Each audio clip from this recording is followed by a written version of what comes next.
शिवाय गुरवे नमः। शिवाय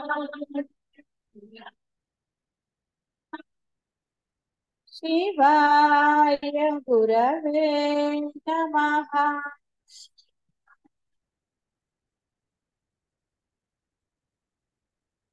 शिवाय गुरवे नमः।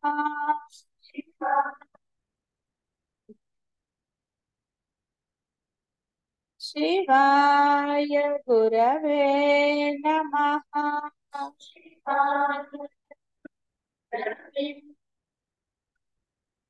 शिवाय गुरवे नमः।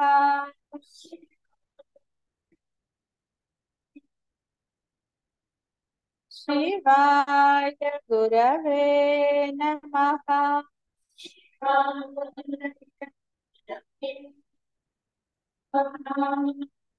शिवाय गुरवे नमः।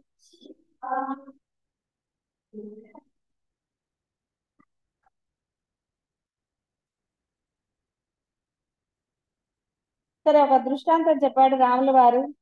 యంత్రము జడమే అయినప్పటికీ దాని అంతర్గతంగా గల యంత్రశక్తిచే చేతనం వలె చలిస్తుంది. ఈ జడమాత్ర శరీరం ఇందలి కార్యకారణ సంఘాత శక్తిచే ఆయా విశేషాలు తెలుసుకుంటోంది. ఇదేం విచిత్రం! సర్వద్రష్ట అయిన ఈశ్వరుడు ఈ జడముకు దృశ్య రూపత్వం ఎలా పొందాడు? అన్ని ఆశ్చర్యాలే. కట్టెపుల్ల అటు ఇటు తిరుగుతూ త్రోవలో అగ్ని కనపడగానే ఆ కట్టెపుల్ల ఆ అగ్నిని తగలబెట్టింది అనే వాక్యం ఎంతటి విపరీతము, అర్ధరహితమైన వాక్యము!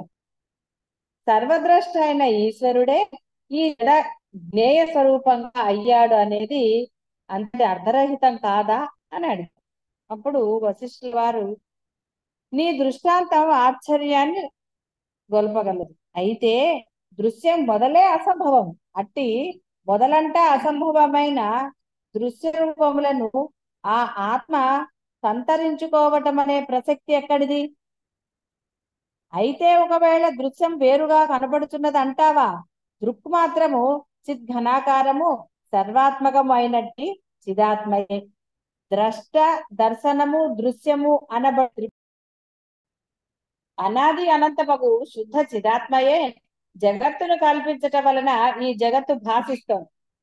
అంతేకాని మరి ఇంకేది జగత్తుకు కారణంగా లేదు అనేది నేను ఒప్పుకుంటున్నాను. అయితే అట్టి సృష్టి ఆది సమయంలో ఇచ్చట చిద్రూప బ్రహ్మమునందు ఈ దృశ్యం అనేది ఎలా సంభవించింది అని రాముల వారు మళ్ళీ అడిగారు. వశిష్ఠుల వారు చెప్తున్నారు, శుద్ధ చిద్రూపమునందు దృశ్యము అనబడినది ఏర్పడడానికి కారణమే లేదని ఒప్పుకున్నావు కదా. అందుచేత కారణము యొక్క అభావము చేత చైత్యము అనబడే, అంటే చైత్యం అంటే చైతన్యం అనే అర్థం, చైత్యము అనబడే దృశ్య జగత్తు ఒకంత కూడా సంభవించదు. శుద్ధ చిదాకాశానికి వేరుగా ఇంకేది కారణ రూపంగా లేనేలేదు. ఈ విధంగా చైతన్యమునకు అనగా బ్రహ్మమునకు వేరుగా దృశ్యం లేదని తేలిపోయింది. కాబట్టి చైతన్యమునకు రెండు లక్షణాలు ఇక్కడ నిరూపించబడుతున్నాయి. మహర్షి చెప్తున్నారు, శుద్ధ చిద్రూపమునందు దృశ్యము అనబడినది ఏర్పడడానికి కారణమే లేదని ఒప్పుకున్నావు కదా. సరే, కారణం యొక్క అభావము చేత చైత్యము అనబడే దృశ్య జగత్తు ఒకంత కూడా సంభవించదు. శుద్ధ చిదాకాశానికి వేరుగా ఇంకేది కారణ రూపంగా ఉండజాలదు. ఈ విధముగా బ్రహ్మమునకు వేరుగా దృశ్యము లేదని తేలిపోయింది కదా. కాబట్టి చైతన్యమునకు రెండు లక్షణాలు ఇక్కడ నిరూపించబడుతున్నాయి. ఆత్మ నిత్యముక్త స్వరూపం, దృశ్య అంతర్గత విశేషాలే అయినట్టి వాక్ మనసులకు ఆత్మ అగోచరము. కాబట్టి నీ వాక్కు అదేం దొరకదు. మాటల్లో మీరేం వర్ణించగలుగుతారు? ఆత్మని ఎంతకని వర్ణిస్తారు? నీరసం వస్తుంది, అంతకన్నా ఏమీ లేదు. అయినా వర్ణించడానికి అక్కడ వేరేగా ఏముంది? ఆత్మ ఎవరంటే నేనే అంటే సరిపోలేదు, ఏ ఆత్మ చెప్పాలి. మళ్ళీ తెలియని వాళ్ళకి ఏ ఆత్మ చెప్పాలి, అంతే కదండి. ఆత్మలు తిరుగుతున్నాయి బయట అంటే ఆత్మలు అనుకుంటారు, జాగ్రత్త. కాబట్టి ఎవరికి చెప్పాలి? ఆత్మ నేనే అని అంటే అద్వైతం తెలిసిన వాళ్ళకే చెప్పాలి. ఉన్నది ఆత్మే, అంతటా బ్రహ్మమే అని తెలిసిన వాళ్ళకే నేను ఆత్మ, నువ్వు కూడా ఆత్మే అని చెప్పాలి. అంతేగాని తెలియని వాళ్ళ దగ్గర నువ్వు ఆత్మ నేను ఆత్మ అంటే తీసుకుని జైల్లో పెడతారు. లేని కోరిక చెప్పకండి అట్లా. ఏదో మీకే ఆత్మల గురించి తెలుసు కదా కదా వాళ్ళకి తెలిసిన, మీకు కూడా ఇంతకుముందు తెలిసిన ఆత్మలు వేరే ఉన్నాయి కదా, కాబట్టి మీకు అనుభవమే కాబట్టి మీరు మళ్ళీ ఎవరితో అనకండి అలా. వాళ్ళకి అనుభవం వచ్చాక వాళ్ళతో అనొచ్చు. ఇప్పటి వరకు మీరు మీరు అనుకోండి. అందుకే మరి ఆత్మ అని పిలిస్తే బాగుండదని శ్రీమాత అని పిలుచుకుంటున్నారు. పొడుగు ఆత్మ ఇట్రా, పొట్టి ఆత్మ ఇట్రా అంటే బాగుండదు కనుక ఓ బ్రహ్మమ్మ ఈ బ్రహ్మమ్మ అంటే అందుకని శ్రీమాతలు అనుకోమన్నాను.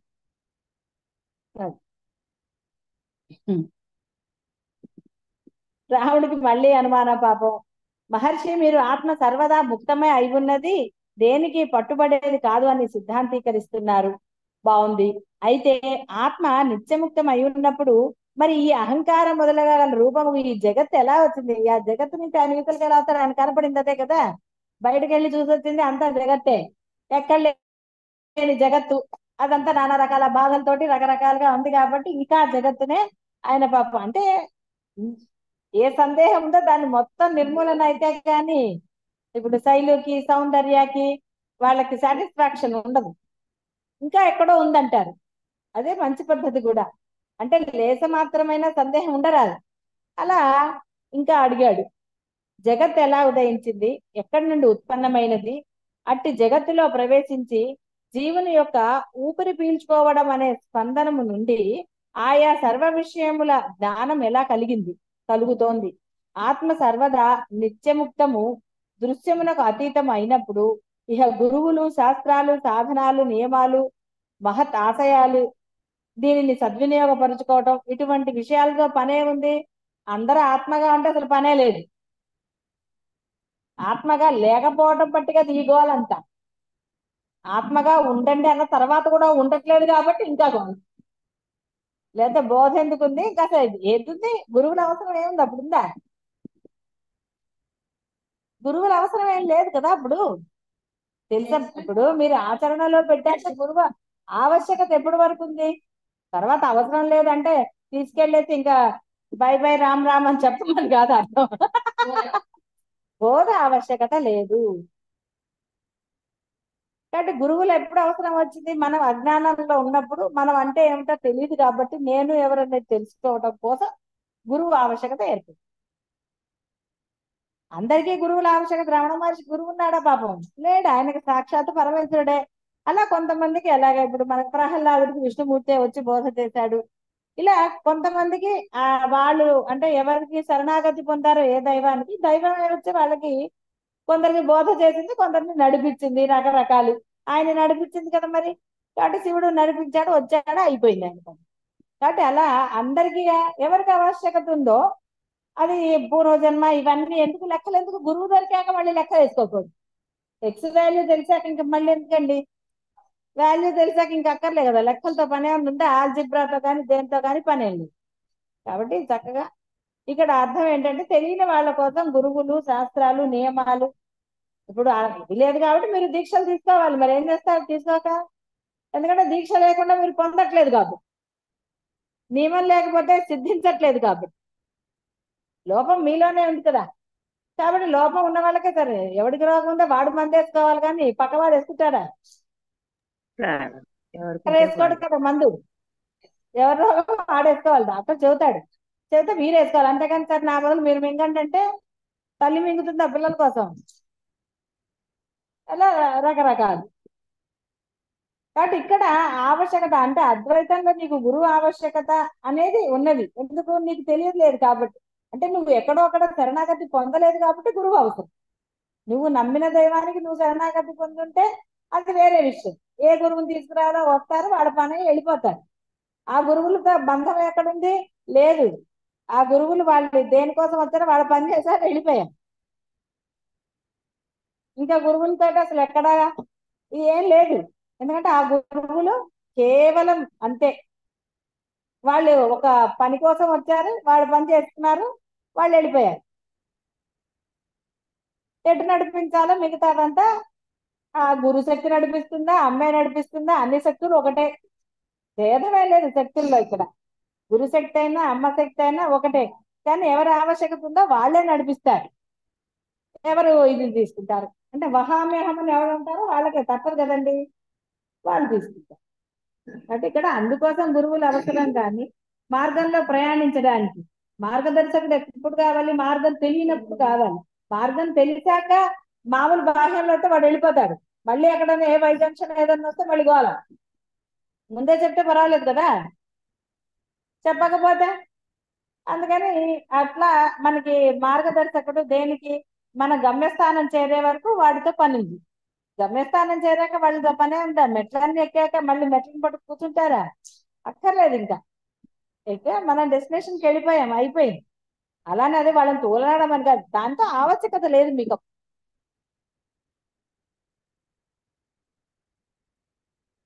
అప్పుడు శాస్త్రంలో ఉద్దేశానుసారం ఆత్మ నిత్యముక్తమని నిరూపించడమే. ఓయి జీవుడా, నీ దృశ్యాతీత స్వస్వరూపమే ఆత్మ. అది సర్వదా సర్వమునకు అతీతమై కేవల సాక్షిగా ఉండి ఉండగా దుఃఖం ఎందుకు. తత్వమసి జీవో బ్రహ్మేతి న అపరః సహ అహం విశ్వం విష్ణు. ఇలాంటి అనేక సూచన వాక్యములను శాస్త్రాలు నిర్ద్వంద్వంగా ప్రకటిస్తూనే ఉన్నాయి కదా. ఆత్మకు జగత్తు దృశ్యము చేత్యము అను పర్యాయ పదములతో, చేత్యం అంటే చేతనమే, ఇక్కడ కొత్త పదం ఒట్టిగా వాడారు వాళ్ళు, చెప్పబడే అన్యము ఏర్పడడానికి మొదలే కారణం లేదు. అనగా ఆత్మకు ఇది అనన్యం, ఆత్మకు అన్యమైన కారణం ఏదీ లేదు. కాబట్టి సృష్టి ఆది అందు ఈ జగత్తు కించిత్ కూడా ఉత్పన్నము అయ్యలేదు. ఇహ దృశ్యం అనబడేది ఎక్కడిది, ద్రష్ట దృశ్యము దర్శనము, దృశ్యమునకు ఈవల ఆవల, సృష్టి ఆది అందు సృష్టి మధ్యలో అంతమునందు సర్వము సర్వదా సర్వత్రా శాంతమగు పరబ్రహ్మమే అయి ఉన్నది. ఇందులో ఏ మాత్రం సందేహించడం చేసేదేంటి, నువ్వు స్వయంగా ఏమైనా చేయగలవా, ఒక్కటి చేసి చూపించండి చూద్దాం, బ్రహ్మం లేకుండా. అది మరి బ్రహ్మం లేకుండా నువ్వు చేయగలిగితే అప్పుడు ఏదైనా నువ్వు చేయగలుగుతావని. దాన్ని టాట్ ఏమిటిది అని నువ్వు పరిశోధించినా ఏమిటి తెలుస్తుంది నీకు. చెట్టు ఎట్లా వచ్చిందని చెట్టు పీకితే ఏమవుతుంది తెలుస్తుందా. అక్కడ వేర్లు ఉంటాయి, వేర్లతో చెట్టు వచ్చిందని చెప్పుకొని ఆ వేరు ఒకటి పీకి వేరే చోట పెడితే చెట్టు వస్తుందా.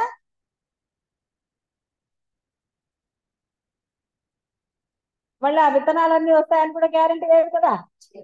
కొన్ని చెట్లకు విత్తనాలు లేదా, మరి అది ఎలా వస్తుందంటే ఏది లేదు. పిలకలు వచ్చాయంటే పిలకలు ఎట్లొచ్చాయి అన్ని అగమ్యగా అంటే భ్రమాత్మకమే. ఏది ఏమిటి అనే దానికి ఒక రీజనింగ్ ఒక ఇదో మీరు కల్పించలేదు. మీకు అంతా ఇక్కడ లేదు కదా, ఇక్కడ ఉంటే కదా ఏదైనా అర్థం అవడానికి. అక్కడ ఉండాలి అంటే భ్రమం అవ్వాల్సిందే. అక్కడ ఉన్నది ఇంత చిప్పు, ఇంత చిప్పులు ఎన్ని పడతాయండి మీకు. రాదు సెల్లో మెమరీ ఏదో అని వస్తాయి కదా message, delete some space you need అని ఏవో పంపిస్తుండే. ఇప్పుడు కొత్త ఆండ్రాయిడ్ వచ్చాక కొత్త కొత్త మెసేజ్లు వస్తాయి. ఇంతకుముందు అయితే డైరెక్ట్ గా నో స్పేస్ అని వచ్చేది. అప్పుడేవో ఫోటోలు డిలీట్లు చేయటం ఏదో చేస్తాం. ఇప్పుడు రకరకాలు ఆండ్రాయిడ్స్ ఐఫోన్స్, స్టైల్ వాళ్ళకి ఐఫోన్. ఫారినర్స్ కదా, ఫారినర్స్ మరి మెయింటైన్ చేయాలి కదండి. ఫారినర్స్ ఐఫోన్ మెయింటైన్, ఇండియన్స్ పాపం మామూలు వాళ్ళు కదా. ఇండియన్స్ దగ్గర ఎక్కువ ఉందంటావా ఐఫోన్. ఉంటే ఉండొచ్చు కదా, అవునమ్మా. వాళ్ళు ఫారినర్స్ అయి ఉంటారు, ఫారిన్ రిటర్న్ అయి ఉంటారు. మేము ఫారిన్ రిటర్న్ అయినా మేము మామూలు ఫోనే మెయింటైన్ చేసుకుంటాం. బాగా అనవసరంగా కొత్త దాంట్లోకి వెళ్తే అసలు ఏమీ తెలియదు. అందుకని ఎప్పుడు ఒకటే సామ్సంగ్ ఒక నొక్కటం తేలిక, మిగతా ఫీచర్లతో మనకి పని లేదు. ఎందుకంటే దాంట్లో అయితే ఆల్మోస్ట్ ఒకటే ఉంటాయి కదా. ఫోన్ మాట్లాడటం ఏవో కొన్ని మారుస్తాడంతో, మారిస్తే ఇలాంటి పిల్లలు ఉంటారుగా మనకి ఎప్పుడో ఒకప్పుడు. తర్వాత ఎప్పుడో తీసేయాలి, ఎతికి తలకాయ నొప్పి కదా ఇది, మూత పరుగు. ఈ ఆత్మకు అనన్యంగా కాకుండా ఏదైనా దృశ్యము జగత్తు కనిపిస్తూ ఉంటే అట్టి సృష్టి కేవలము భ్రమ మాత్రమే. అట్టి కేవల స్వకీయ భ్రమయే కలలో స్వకీయ కల్పితమైన పులి వలె బంధము కల్పిస్తోంది. నిన్ను పులిగా నువ్వు భయపడితే ఎవడేం చేస్తాడు? వాడెవడో దయ్యాల సినిమా చూస్తా గదగదగా వణుకుతూ హనుమాన్ చాలీసా చదువుతున్నట్ట. పెళ్ళాం వచ్చి ఒకటేసి పట్ట బయట నవ్వారుగా, జోకేది. వాడు గనక ఒక పూట దయ్యం సినిమా చూస్తే వాడు గరగడ కానీ హనుమాన్ చాలీసా చదువుతున్నాడు. మరి ఎందుకు చెప్పు, అలా భయపడుతూ హనుమాన్ చాలీసా చదువుతూ దయ్యం సినిమా చూడటం ఎందుకు అసలు? అందుకని అదే అంత భయపడుతూ హనుమాన్ చాలీసా చదువుతూ దయ్యం సినిమా చూడటం నోరుతూ పడుకోవచ్చు కదా. కాబట్టి పులిని ఊహించుకోవడం ఎందుకు, కళలో భయపడటం ఎందుకు, అసలు పరిగెత్తుకుపోవటం. ఏదో చక్కగా ఏ హీరోయిన్ ఊహించుకోవచ్చు, లేదా మనకి నచ్చిన ఐస్ క్రీమ్లు ఎలాంటివో ఏదో చేయొచ్చు కదా. అంతేగాని అనవసరంగా ఏదో ఊహించుకుని భయపడటం ఎందుకు చెప్పండి. అది అనగా ద్రష్ట ఏ దృష్టితో ఈ జగత్తు పట్ల దర్శనము చేస్తున్నాడో ఆ దాని అందు చోటు చేసుకున్నమయే ఇక్కడి బంధము. స్వప్నంలో పులికి స్వప్నద్రష్ట అతీతుడే కదా. అయితే అలా చెప్పటంలో స్వప్నంలోని స్వప్నద్రష్ట పులి కంటే బలవంతుడని కాదు. స్వప్నంలో ద్రష్ట ఉన్నాడన్నదే భ్రమ. పులితో సహా స్వప్నమంతా స్వప్నద్రష్ట తనకు తాను కల్పించుకున్న భ్రమ. ఇక్కడ భయపడితే ఉలిక్కబడి లేస్తాడు కదా, చెమటలు పోయావు. అలా నిజంగా చెమటలు పట్టాయి కదా అని నిజంగా పులి వచ్చిందే రాలే కదా. అవే తేడాలు అక్కడే అర్థమైపోవటం లేదు, దొంగ భయం అని. అందుచేత స్వప్నద్రష్ట స్వప్న అంతర్గత విషయములచే బద్ధుడు ఎలా అవుతాడు? అలాగే జాగ్రత్త కూడా జాగ్రత్త ద్రష్ట యొక్క జాగ్రత్త కల్పనయే. కానీ ఆ ద్రష్ట అంటే ఈ జీవుడు నేను బద్ధుడను అని వేదన చెందుతున్నాడు. ఆ వేదనను తొలగించి అతని ప్రశాంత నిర్మల ఆత్మానంద రూపం అనునిత్యంగా అనుభవింపజేయటమే శాస్త్రముల సాధనముల మహా ఉద్దేశం. అదే గురువుల ప్రయత్నం. జగత్ భ్రమ తొలగటమే గురు శాస్త్రాదుల ప్రయోజనము. కాబట్టి ఇది నాది నాది అని అందరు ఏంటండి కదా, ఎంత వేదన. కొన్ని విషయాలు దాచుకున్నారు, మళ్ళీ కొన్నిటిని మాట్లాడుతున్నాం అని అనుకున్నావు కదా. అది గురువు దగ్గర బయటకు వస్తుంది. దాచుకున్నారు పాపం ఇన్నాళ్ళు చెప్పకుండా, కానీ గురువు ఎదురుకుండా ఉన్నప్పుడు పాపం తప్పించుకోలేదు. అది తెలియకుండా బయటకు వస్తుంది. బయటకు వస్తే మళ్ళీ బయటికి పంపించడం, మళ్ళీ లోపలికి లేదు, మళ్ళీ లోపల వేసుకున్నావా, వేసుకోలేదు కదా, బయటికి పంపించేసావా బయటకు వచ్చిన దాన్ని. అది అప్పుడు ప్రశాంతంగా ఉంటాయి. ఇప్పుడు ఆనందంగా ఇంటికి వెళ్ళొచ్చు. మళ్ళీ ఇక్కడ ఏదో వేసుకుని వెళ్తే బరువు ఎక్కువ అవుతుంది. కానీ వెళ్ళేటప్పుడు ఏదో బాధగా ఉంటుంది అంతే తప్ప గురువుని వదిలేసి వెళ్తున్నామే అన్న తప్ప వేరే బాధ అయితే లేదు కదా. హాయిగా ప్రశాంతంగా ఇంటికి వెళ్ళక ఉత్సాహంగానే ఉంటారు కదా. ఏంటో అనుకుంటూ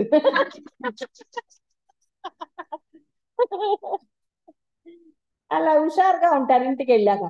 ఓ 2 రోజులు బద్ధకంగా ఉంటుంది, ఇక్కడ వంట చేసిన వాళ్ళకైతే ఉండదు కానీ వంట చేయని వాళ్ళకి ఉంటుంది కదా. ఇంటికి వెళ్ళాక వంట చేయాలంటే 2 రోజులు. నాకు అట్లాగే ఉండేది. నేను అప్పుడు ఆయనతో వెళ్ళిన గ్రూప్ తో వెళ్ళేవాళ్ళం కదా. అక్కడ వంట వాళ్ళు ఉండేవాళ్ళు 10 రోజులు అలాగా.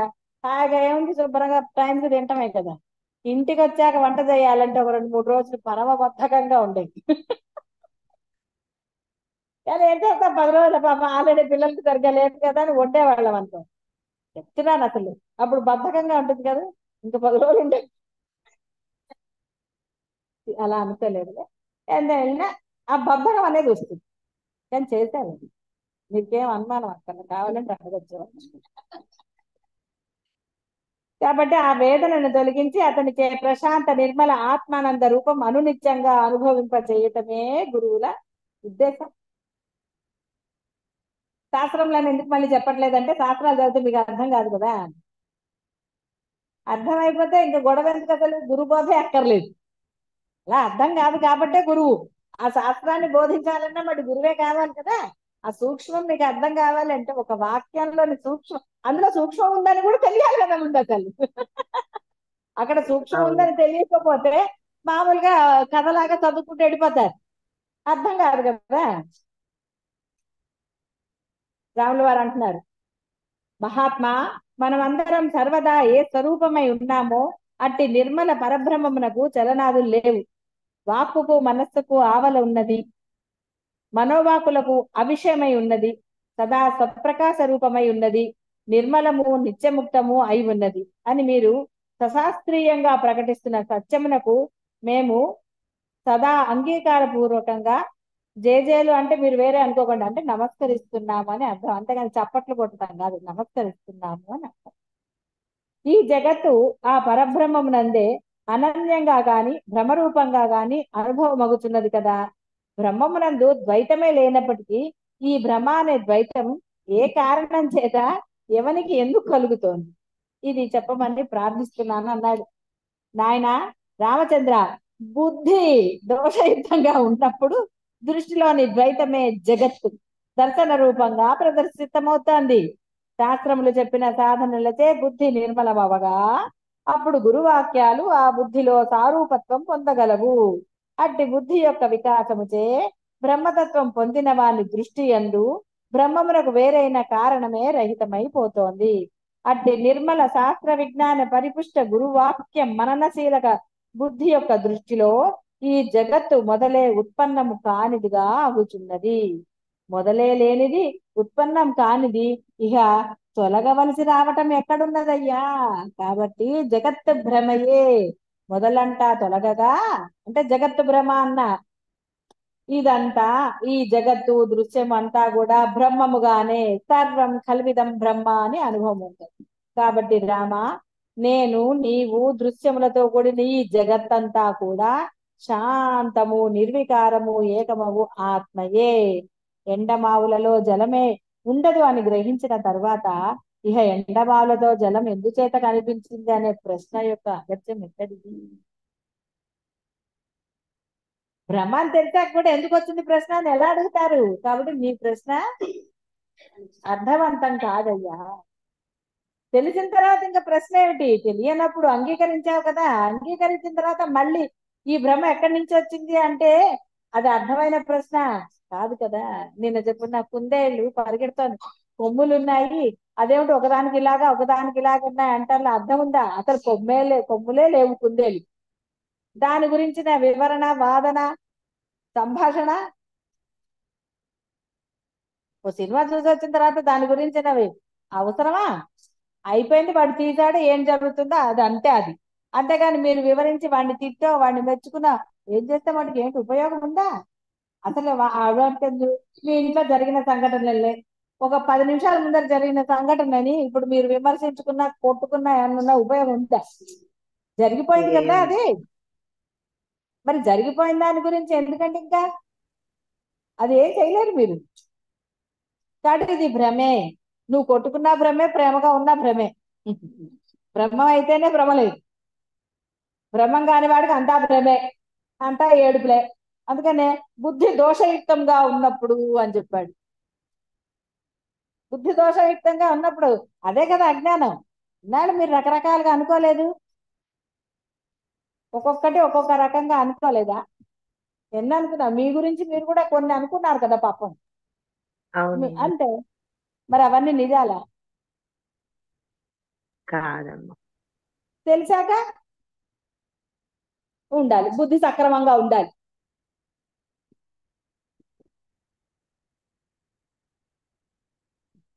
అప్పుడు రామచంద్రుడు ప్రశ్నలు అడగటం మానేసి మౌనంగా ఉన్నట్ట యోచన చేస్తూ కనిపించాడు.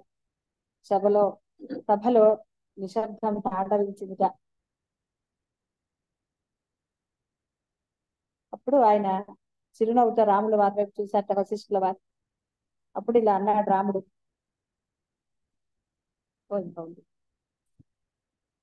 బ్రహ్మన్, ఇప్పుడు నేను ఏదో భ్రమను పొంది ఇలా అడుగుచున్నానా అని అనిపిస్తోంది. ఇంకా ఎంతగా ప్రశ్నించినా ఎందుకో ఏదో భ్రమ ఇంకా తొలగటం లేదేమో. నేను మీ వలె అత్యంత ప్రబుద్ధుడను కాను. ఇంకా ఇంకా ప్రశ్నిస్తే మాత్రం ఈ దృశ్యం ఎట్లా ఏర్పడుతోందనే నా భ్రమపూర్వకమైన ప్రశ్న నన్ను విడిచి వెళ్ళటం లేదు. ఏమని ప్రశ్నించను అన్నట్టు. అప్పుడు ఆయన అంటున్నారు వశిష్ఠుల వారు, సమాధానం నీకు అందక నిరుత్తరుడవుగా, అంటే మౌనం వహించాడు కదా, అగుచున్నప్పటికీ ప్రశ్నించటం నుంచి విరమించవద్దు. ప్రశ్నకు కారణం సంశయం కలిగి ఉండటమే కదా. ఒరిపిడి రాయితో మెరుపుని పరీక్షించి మరలా అగ్నిని పుట్టించడానికై ఒరపిడి కొనసాగిస్తాను ఇలా చేస్తారు కదా, అప్పుడు ఉండేవి ఇప్పుడు లేవు కానీ అవి. అలాగే ప్రశ్నకు కారణమైన సంశయము తారా అతారత్వ పరీక్షకు లోను అగుచున్నప్పటికీ అవిద్య క్షయించే వరకు నిరాటకంగా ప్రశ్నిస్తూనే ఉండాలి. అర్థమైందా? శైలు అండ్ సౌందర్య ఇక మిగతా వాళ్ళు ప్రశ్నలు అడిగేవాళ్ళు ప్రశ్నలు అడిగే వాళ్ళకి మాత్రమే ఇది వర్తిస్తుంది. అర్థమైందమ్మా. ప్రశ్నకు కారణం సంశయం, సంశయమునకు కారణం అవిద్య.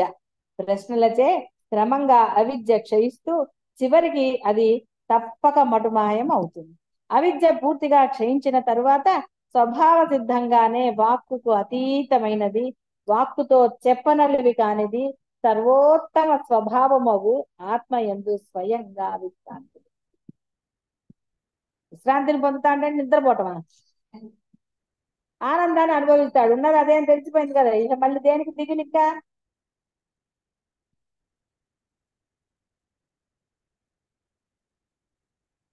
అప్పుడు రామచంద్రుడు స్వాగతంగా అనుకున్నాట, అవును నాలో సందేహం ఆమూలాగ్రం తొలగి ఆత్మయే ఈ దృశ్యం అన్న బుద్ధి అనుభూతపరుచుకునే వరకు నేను ప్రశ్నించవలసిందే కదా. పైగా బ్రహ్మర్షి శ్రీ వశిష్ఠ వారు నాకెదురుగా జ్ఞానాగ్ని రూపంలో సర్వ సందేహాలు మొదలంటూ భస్మం చేసే ఉద్యమంలో ఉన్నారు.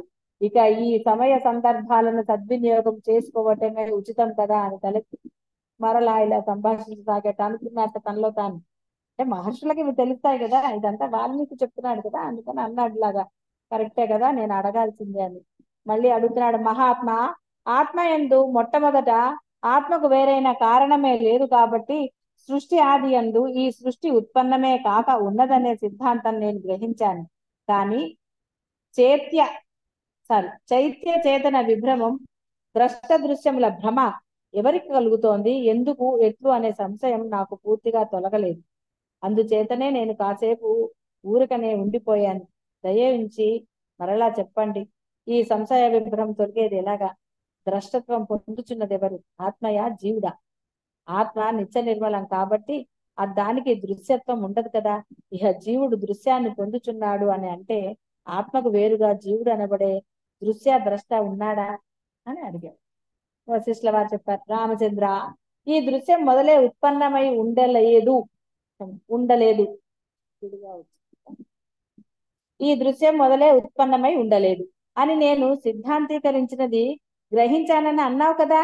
అంటే మొదలే ఆత్మయందు గాని ఆత్మకు గాని జగత్ అనబడేది జనించటానికి కారణమే లేనట్లు కదా. కారణమే లేదు కాబట్టి ఈ జగత్తు లేనిదే కదా, అంతేనా కదా?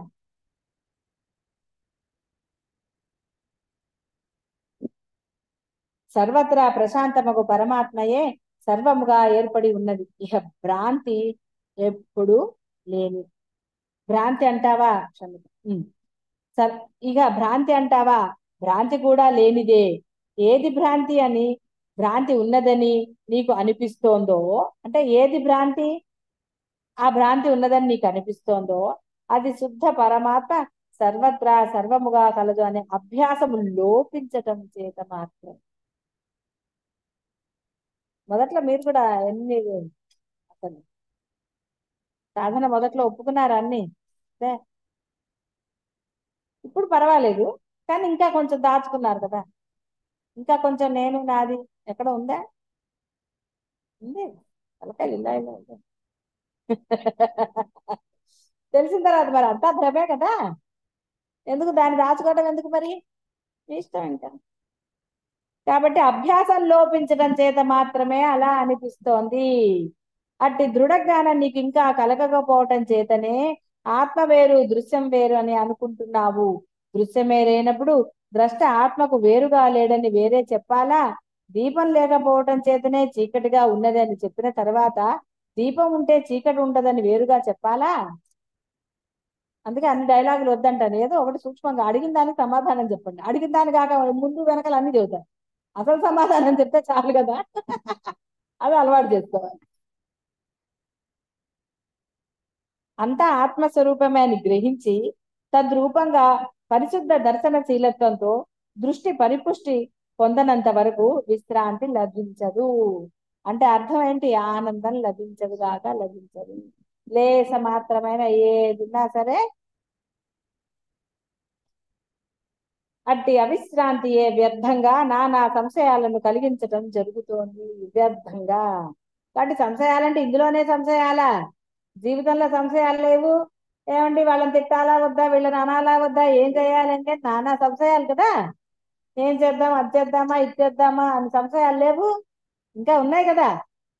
ఇప్పుడు ఏం లేవా? అన్ని చేసుకుంటూ వెళ్ళిపోతున్నారా? మరి అప్పుడు నిన్న ఏవో ఉంచుకున్నానన్నా ఇప్పుడు లేవు కదా. అయితే కొన్ని కదా అన్నావు కదా, లేవు కదా ఇప్పుడు. ఏమీ లేవనుకో, ఇంకా సంశయాలు దేనికి? ఆ స్ఫురణ వస్తుంది, ఆ టైంకి ఏదైతే అది చేసుకుంటూ వెళ్ళిపోవటమే కదా. ఏ గోళ లేదు. అదే ఏదైనా ఉందనుకో, అంటే ఏమంటే నేను చేసిన తర్వాత నాకేదో వస్తుందండి, అవతల వాళ్ళు చేశాక నేను చేశాక ఇలాంటివన్నీ ఉంటాయి. ఎందుకున్నాయి? అభ్యాసం లోపించడం చేత. ఆయన చెప్పింది అదే కదా. అవిశ్రాంతి పొందటం అంటే ఇవన్నీ ఎందుకు పొందలేదు మరి? ఎరా ఫస్ట్ ఎందుకు రాలేదు అంటే సరిగ్గా చదవలేదు కాబట్టి. ఇంకా మళ్ళీ దానికి ఇంకా వేరే ఏమన్నా ఉంటుందా? వాడు ఏదన్నా కారణాలు చెప్పాడు అనుకో, సంవత్సరం అంతా కూర్చొని చివరిలో ముక్కును పెట్టుకుని వెళ్తే వాడు పాస్ అవుతాడు, ఏదో పాస్ అవుతాడు అనుకో. అయితే వాడు వస్తాయా మార్కులు? ఏదో అప్పుడప్పుడు అలా ఫ్లూట్ అలా వచ్చేస్తాయి మార్కులు. ఒకరోజు చదవగానే 60-70 ఏంటి ఒక పూటకే వచ్చేసాయమని అనుకోవచ్చు. అక్కడ ఏం రాసావో రాసిన వాడికి తెలుసు కదా. ఆ రాసిన దానికి ఎన్ని వచ్చాయంటే అబ్బా.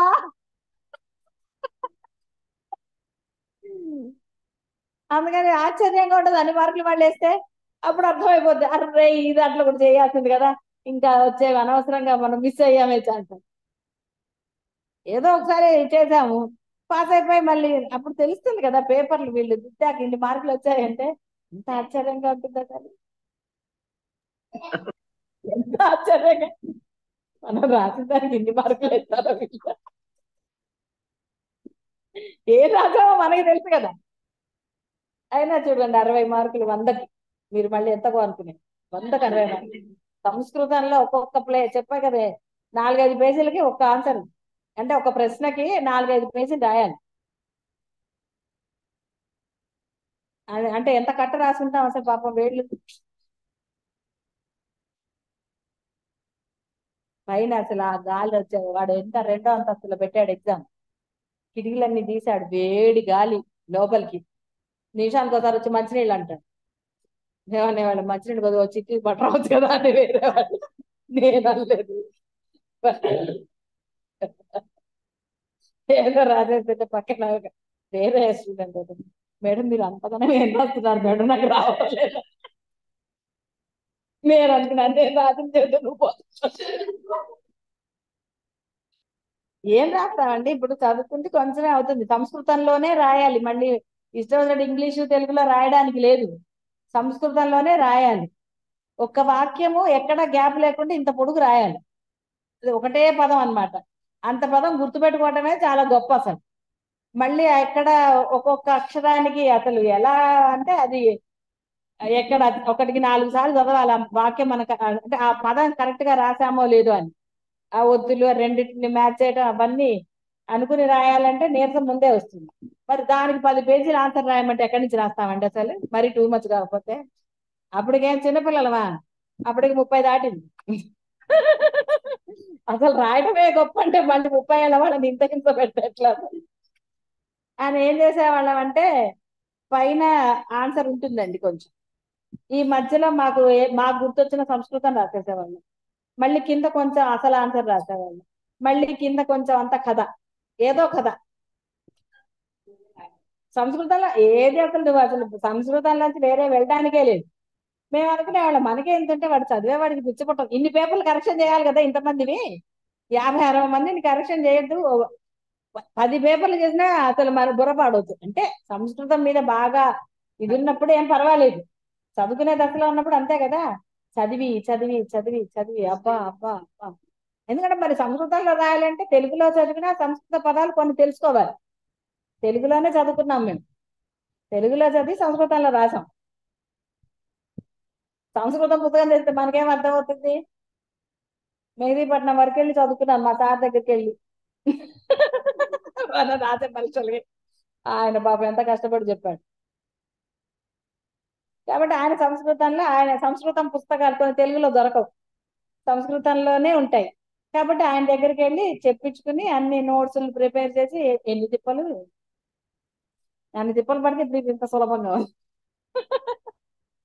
తెలుగులో ఉన్న ఆ పదాలు అర్థం కావాలి అంటే అక్కడ రాసింది ఎంత తర్జుమా చేశాడో అర్థం అవుతుంది. ఆ తర్జుమాలో దోషాలు ఉంటాయి. ఇప్పుడు ఇవన్నీ కరెక్ట్ తర్జుమా అనడానికి లేదు.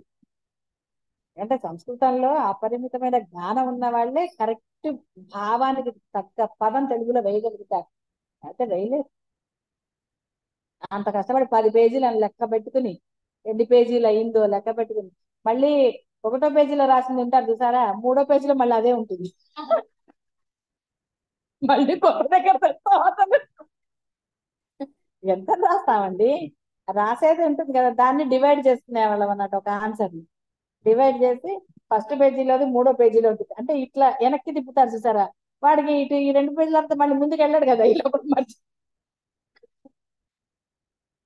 పరీక్ష రాసి బయటకు వచ్చాక ఒక్కటే నవ్వుకునే వాళ్ళం మేమైతే. ఏమవుతాడో అతను. చక్కగా మమ్మల్ని ప్రిన్సిపల్ లాస్ట్ రోజు మమ్మల్ని భోజనాన్ని కూడా పిలిచాడు. అంటే మేము ఇక్కడి నుంచి వెళ్ళి మేము ఎంట్రన్స్ రాసి పాస్ అయ్యి వెళ్ళిన స్టూడెంట్స్ మేము ఇక్కడి నుంచి. మేము చిన్నపిల్లలు డైరెక్ట్ గా కాలేజీలో చదివిన వాళ్ళం కాదండి. ఎంట్రన్స్ లో పాస్ అయితే సీట్ ఇచ్చారు. అందుకని మమ్మల్ని హైదరాబాద్ నుంచి వచ్చామని ప్రత్యేకంగా మమ్మల్ని పాపం ప్రిన్సిపల్ భోజనాన్ని పిలిచారు. నేను అదే అనుకున్నాను, నా పేపర్ చూస్తే భోజనం పెడతారు. అంటే అలానే మీరేదో అనుకున్నారు, బాగానే రాజా అట్లా ఏదో అనుకోకండి. అంటే మధ్య మధ్యలో ఇలాంటి చమ్మక్కులు చేయాల్సింది తప్పదండి అని నవ్వుకున్నాం అన్నమాట మేము. ఆ? కొంతమంది అంటే మేము సంస్కృతంలో అంత సాహసం చేయలేదు. కాకపోతే ఏంటంటే సబ్జెక్ట్స్ ఎన్ని 10 సబ్జెక్ట్స్. ఏదో మీరు ఏదో అన్నారు సాహిత్యం పుస్తకం ఎంత తెలిసినా ఇంత ఉంటుంది. ఇది ఇంత ఇంత సన్న పేపర్లతో దీని డబల్ పుస్తకం. అది చదివి సొంతంగా తెలుగులో చదువుకుని దాన్ని మన సంస్కృత పరిజ్ఞానంతో సంస్కృతంలో రాయటం. కొన్ని వర్డ్స్ గుర్తు రావాలి సంస్కృతంలో ఏమంటారు అన్నదాన్ని, కరెక్ట్ అర్థం పదం ఉండాలి. ఇక తర్జుమా చేసినట్టుగా ఈజీగా ఏదో రాసేస్తే ఇదే సేమ్ అక్కడ రాయడానికి ఉండదు, అర్థం మారిపోతుంది. అందుకని అలా చదివితే మరి అంత చదివితే అందుకని ఇంకా అందులో సాహిత్యంలో ఎన్నో ఇది ఉంటాయి.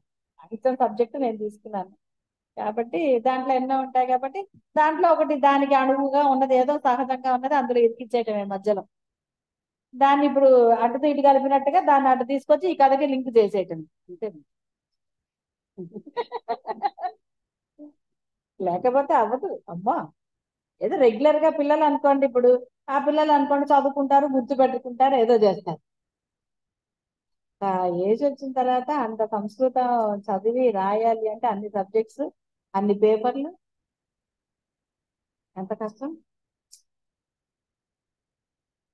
అందుకని ఇంకా మళ్ళీ చదవలేను. ఇంకా చాలు కదా, ఎంత నాలెడ్జ్ కావాలి అంత వచ్చింది, మళ్ళీ ఎందుకు చెప్పండి అనవసరంగా. వాళ్ళు సర్టిఫికేట్ తీసుకెళ్ళండి అని ఫోన్ చేశారు. నేను వెళ్ళలేదు ఇంకా, నాకెందుకు ఆ సర్టిఫికేట్. సరే వస్తామండి అని చెప్పాను. నేను వెళ్ళలేదు, మనకు అవసరం లేదు కదా. అది కాబట్టి భ్రాంతి తొలగిన తర్వాత సబ్జెక్టు తెలిసిన తర్వాత ఇంకా మళ్ళీ మనకి ఎందుకండి, బ్రహ్మం తెలిసాక ఇంకా దేని గురించి చింత. ఊరికే ఇది నాది అని అనుకున్నప్పుడల్లా బాధే కదా. కావాలి అనుకుంటే ఒక బాధ, వద్దు అనుకున్నా బాధే. ఇక్కడ 2 రకాల బాధలు, కావాలన్నా బాధే, వద్దన్నా బాధే. ఎంత వచ్చినా బాధే, ఎంత రాకపోయినా బాధే, అన్ని రకాలు బాధలే. దాని బదులు అసలు ఏది లేకుండా హాయిగా ఉన్నాం అనుకోండి, ఏదొస్తే అది దాన్ని యాక్సెప్ట్ చేసాం అనుకోండి, హాయిగా లేదు. ఇప్పుడు మీరందరూ అనుభవిస్తున్నారా? హాయేనా అనుభవించేది, లేకపోతే ఇంకేమన్నా? అవునమ్మా. లేదమ్మా, హాయేనమ్మా. అంటే హాయిగా ఉంది కాబట్టి మొత్తం హాయేనమ్మా ఆనందాన్ని గురువు గారు. పొందాలి. అదే హాయే గురువు గారు. కాబట్టి పూర్ణ హాయే. ఆనందాన్ని పొందాలి. మధ్య మధ్యలో మళ్ళీ బాధ రాకూడదు. ఒక వీచికలాగా కదా, అలా రాకూడదు. లేస మాత్రమైన వేరే భావన రాకూడదు. అంటే బాధపడ్డాను అన్న భావన కూడా మీలో రాకూడదు. బాధ అంటే ఏమిటి, కష్టం అంటే ఏమిటి, కష్టం అంటూ ఉందా? నీకు ఇష్టం లేదు కాబట్టి కష్టమే. ఇష్టం ఉంటే, ఇష్టం ఉంది కాబట్టి కింద కూర్చోగలుగుతారు. అదే ఇష్టం లేదు కింద కూర్చుంటారా? కుర్చీ ఎక్కడ ఉందో అటు ఇటు చూస్తారు. ఇష్టమైనప్పుడు సమయం వైపు కూడా చూడదు. ఎన్ని ఉన్నాయి కదా, ఇష్టంలో బోల్డ్ ఉన్నాయి. అది ఇష్టం లేకపోతే కూడా బోల్డ్ ఉంటాయి. ఎన్నన్నా వేషాలు వేయచ్చు. పిల్లలు కడుపు నొప్పి అని చెప్పరు.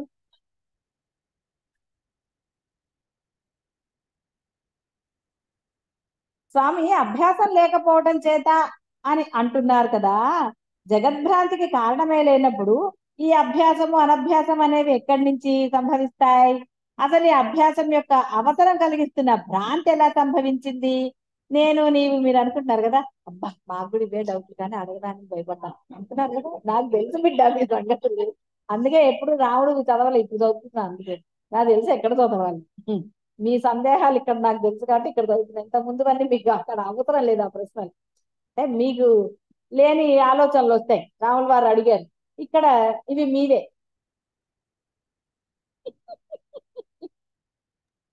అవునమ్మా, నేను పదాభిమానం.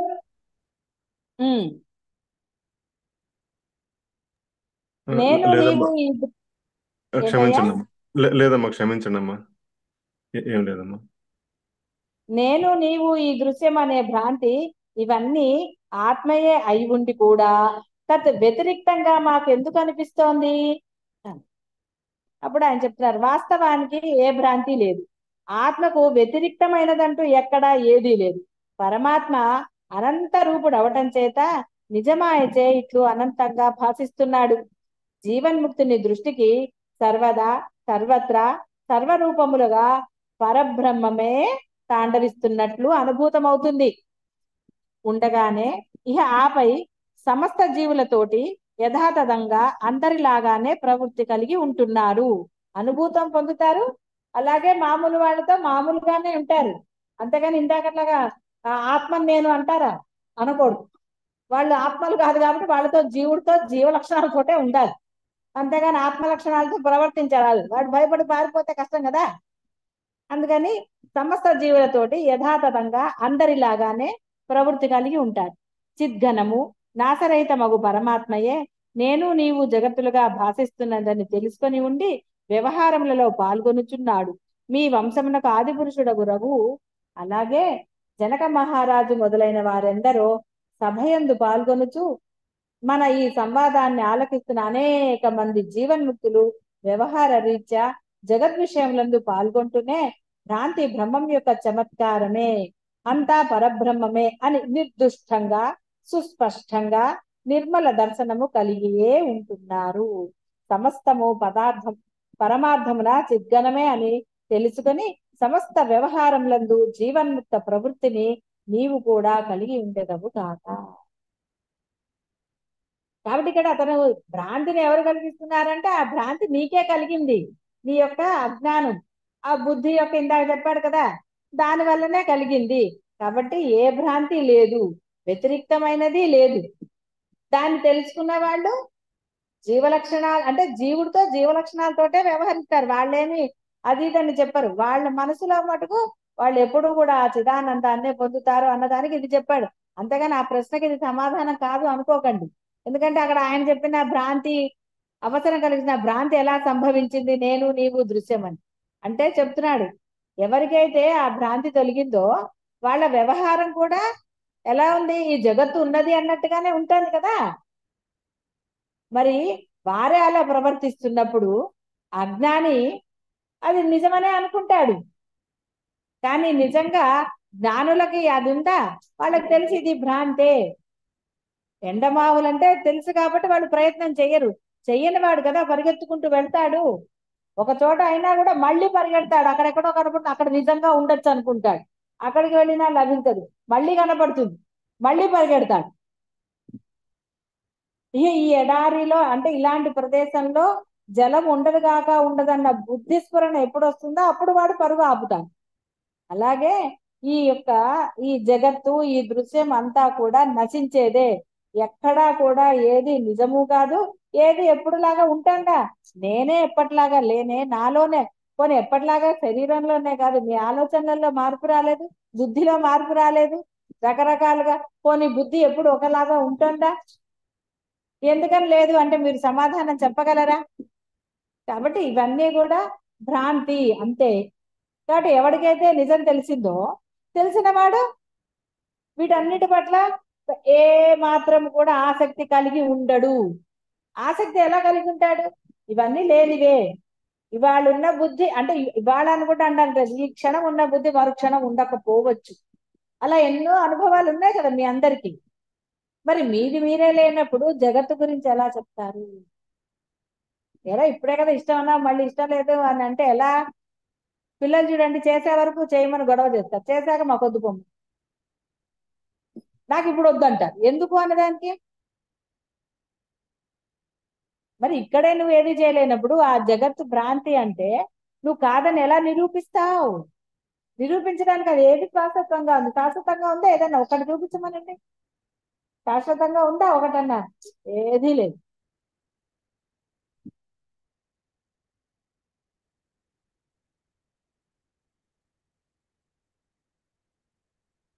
ఒక వంశానికి ప్రారంభకుడు ఉంటారు కదా, రఘు ఆయన పేరేంటి? రఘువంశ తిలక అంటే ఒక వంశం స్టార్ట్ అవడానికి మూల పురుషుడు ఒకడు ఉంటాడు. రఘువంశం అని ఒక సంస్కృతంలో పెద్ద గ్రంథం, చాలా సంస్కృతం చదువుకునే వాళ్ళకి ప్రథమ గ్రంథం అదే. అసలు అది చదివితే సంస్కృతం చాలా ఇదని అది చదివిస్తారు. నేను చదవను. మామూలుగా అంటే సంస్కృతం పాఠశాలలకు వెళ్ళే వాళ్ళకి కాలేజీల్లో రఘువంశమే బోధిస్తారు ఫస్ట్. దాని చరిత్ర అదంతా ఉంటుంది సంస్కృతంలో. అది అసలు మొదట సంస్కృతం నీకు వచ్చా అంటే రఘువంశం చదివావా అని అడుగుతారు. రఘువంశం చదివితే సంస్కృతం వచ్చినట్టు అన్నట్టుగా. అట్లే మన చదివితలేదు అనుకోండి, పుస్తకం ఉంది మన దగ్గర, కానీ ఆవశ్యకత లేదా అంటే వాళ్ళే సంస్కృతంలో పాప వాళ్ళు సంపాదన చేయాలి కదా, సంపాదించుకోవాలి, అవన్నీ కావాలి అన్నప్పుడు వాళ్ళకి ఆ పద్ధతి అవన్నీ ఉండాలి. వాళ్ళు బోధ చేయాలన్నా ఏదైనా చేయాలన్నా కావాలి కదా, మనకేం బాగా.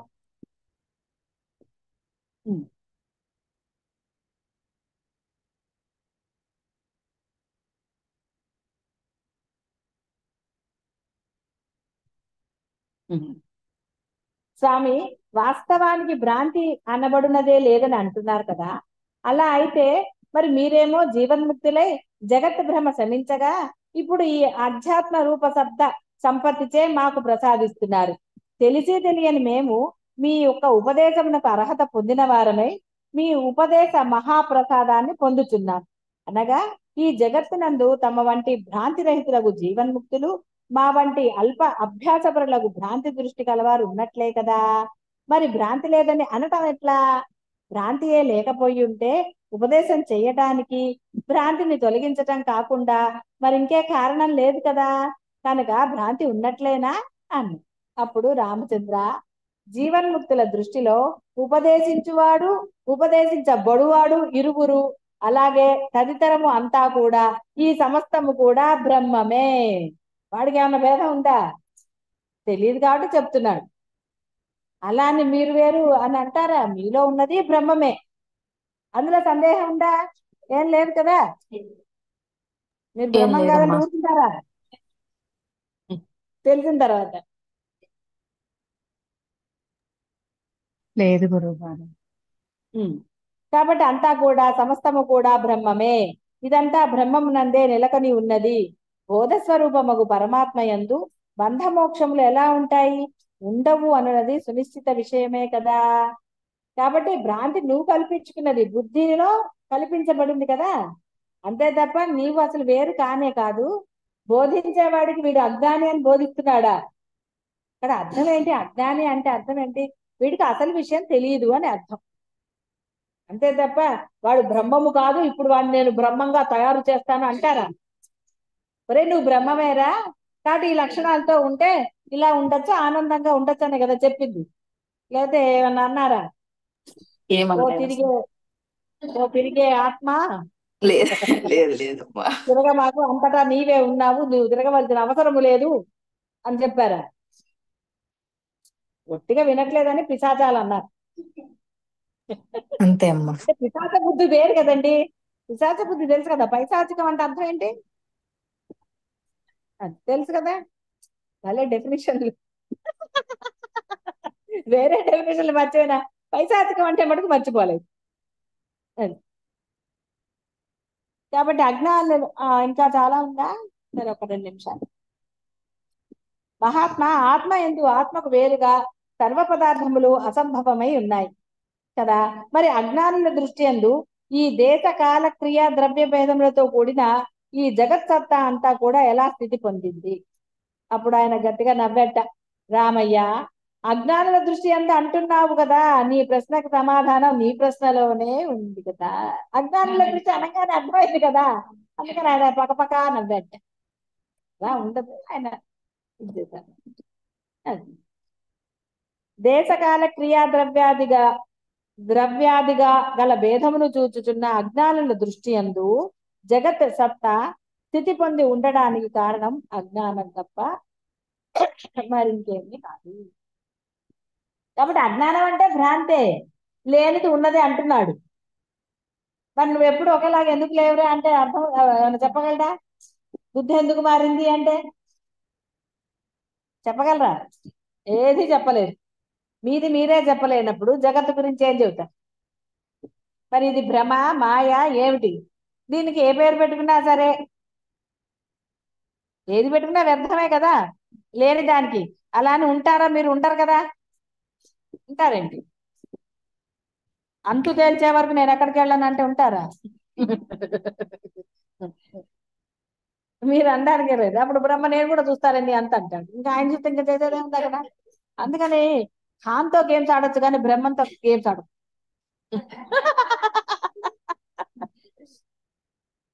ఎవరితో అయినా గేమ్స్ బ్రహ్మంతో ఆడచ్చా? ఆడకూడదు. అంటే అందరూ కూడా ఆ అసలైన వాస్తవ స్థితి యందు స్థితి కలిగి ఉండండి. అనవసరమైన సంశయాలు అడగద్దు అనటం లేదు, సంశయాన్ని నివృత్తి చేసుకోండి. సరే అని ఒప్పుకోకండి సంశయాన్ని. నిజంగా మీరు భావన అంటే అది నిజంగా అవగతం అయితేనే సరే అని. అసలు సరే అనేది అసలు సమాధానం కాదు, అర్థమైంది అనటమే సమాధానం.